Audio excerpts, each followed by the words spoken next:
Hello and welcome to CSO Family's first ever webinar.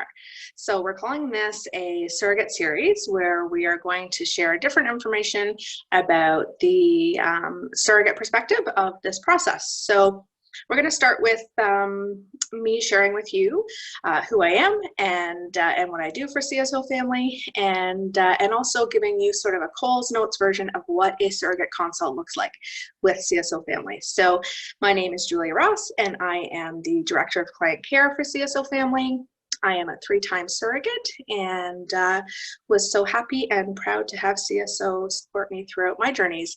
And now I work on the team to help support women considering this process.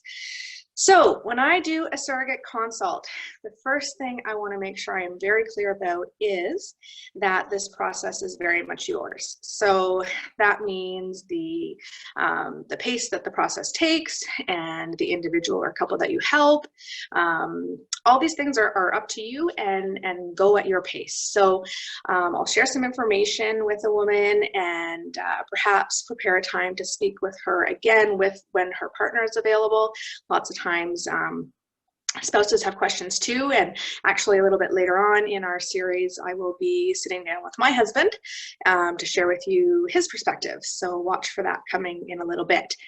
But yeah, so I'll have a conversation with her, and then if she wants to take the next step is to have a profile package sent to you. So that'll come through to you through email, and there will be some yes and no questions, there will be some essay questions, and there will be a portion where we ask you to write a little bit about yourself and include some pictures so we have a face for the words. Following that, we can begin to circulate intended parent profiles to you. We don't work on any kind of database framework. We are keeping all that information in the profiles confidential until we're circulating intended parent profiles. And there is always going to be more intended parents than there are women who are willing or able to help. So that means that there's lots of profiles for you to review, and you can take as much time as you like doing so. Once you identify an individual or a couple that you feel a particular connection to, we then ask you again if you're okay with us sending them your profile, and that's the only time yours is shared. So your profile would be sent to them through email, and they would open that email, and that's, like winning the best lottery ever. And then they sometimes will have some additional questions for me. Sometimes, or for us, they might be, wondering a few details. Either way, communication starts through email, and then we encourage everybody to let that sort of flow the way it would for you guys, and that will be as unique as you are. So you might text more than you talk. That might be meeting in person if geography allows. So that just sort of depends on everybody who's connected. Usually within a few weeks, everybody agrees that this is a good connection, and we move forward to the screening process. So the screening process is where the medical stuff comes into play.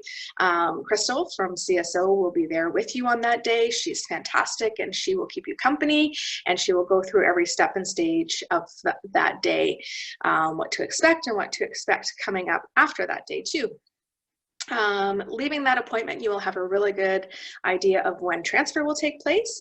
It's usually 6 to 8 weeks following your screening day, and it's at that point that we engage the lawyers. So you will have a lawyer who is working in your best interest, and your intended parents will have one representing their best interests, and you'll have the opportunity to review your contract. It will come through to you initially through email. You'll be able to go over it and read through it, and then you'll have the opportunity to connect with your lawyer as well to read through again, and making sure that you understand everything that's in there, and also making sure that you've had the opportunity to change the things in there that you can change. Lots of the things in there, the language needs to be there because that's how we make sure that we're existing within the Canadian surrogacy law, but the lawyer will go through all that with you. Meanwhile, you still have your CSO team to be supporting you as well. We are there to help you understand your contract, help you understand the things that you can modify in there, and supporting you. So at this point in the stage, you have been connected to your individual surrogate support worker, and she'll be checking in with you frequently leading up to transfer, making sure that you're all set and you don't have any questions that you haven't found answers for yet. And then transfer day, one of us is there as well. Typically it's Crystal. She's our in-person person, and she will be with you that day. Totally up to you what you're comfortable with. We'll check in with you before then if you would like her in the room for the actual procedure or not. You know, we're fine either way, but we would just want to make sure that you know you have the support that day.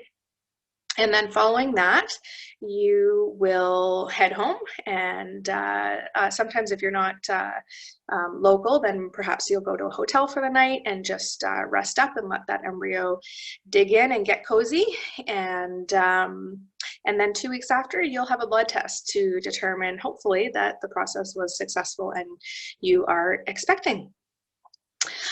So like I said, you know, most of our surrogates don't live right beside the clinics. So you can expect to travel for your screening day and for transfer day. All other appointments like ultrasounds or blood work leading up to transfer, blood work and ultrasound following transfer, we would help to source that locally for you to try and keep things as simple as possible, knowing that, you know, everybody has crazy busy lives. So I'm trying to keep this as simple as possible for you. You will be followed by the clinic till about 10 weeks of gestation. But like I said, that doesn't mean that you need to be actually attending the clinic. That just means when you do have blood work or you do have ultrasounds, the results will be sent to them up until that 10-week point. And then at that point, you will be discharged from the fertility clinic and you will be handed over to whoever will be following your care for the remainder of the pregnancy. That also is up to you. If you had midwives before or a particular OB who followed you for your own children or previous pregnancies, then you know, it's whoever you're comfortable with, and whatever is easiest for you too as well. So from there on out, you have your surrogate support worker to be helping you from the agency perspective. You have a surrogate support group, private Facebook group that we have for our surrogates. It's very active. It's full of support. There's surrogates in there who have done multiple journeys, surrogates in there that are just starting out. There's surrogates like myself who are, you know, done, but still a part of the group, and happy to share my experience and lend an ear if ever needed. So that's basically the Coles notes of a consult. I wanted to try and not make our first video too long and too information heavy, but stay tuned. We're going to be doing more of these, and we're going to make them fun, and my husband's super cute, so watch that one. And I hope you guys have a great day. Thanks so much. Bye from CSO family.